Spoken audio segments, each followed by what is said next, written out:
Hello everyone, and welcome to this video on a fascinating topic in economics that brings science and social insights together.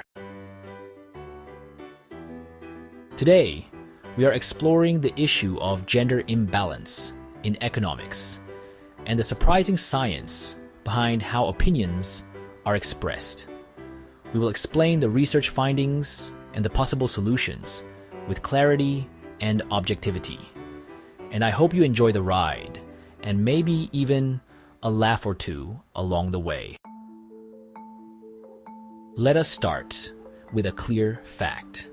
Economics has a big problem with gender imbalance, and studies show that women are underrepresented in the field, and their voices are even more silent during debates. In universities in the United States and the United Kingdom, women make up 1 in 7 economics professors, and in Europe, they are 1 in 4.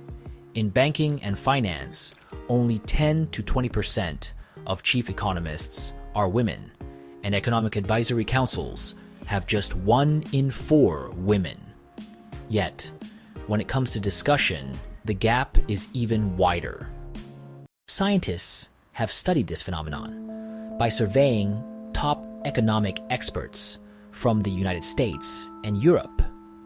They were asked about topics as modern as Bitcoin and global supply chains, and as traditional as fiscal policies, using a simple scale to measure how strongly they felt about an issue and how confident they were in their answers. The data reveals that male economists are more willing to speak up and share their opinions. They are 10% more likely to give an opinion, and if they do, they are 50% more likely to add an extra comment. They are also more certain and more confident in their responses by an average gap of half a point on a scale of 1 to 10. Now, let us pause for a moment and ask a funny question. Do you think that if economists were in a karaoke contest and confidence was the microphone, male economists would take the stage more often than female economists? Now, back to the research. This research shows that even in areas of economics that are less dominated by men, such as labor or public economics, the gap in voice persists over time. Women do not seem to grow more confident with age in these discussions, and as a result, men dominate the conversation even when women are not as few in number. For instance, analyzing data from surveys of the US and European economic expert panels conducted by the Initiative on Global Markets, where women make up 21% of the members.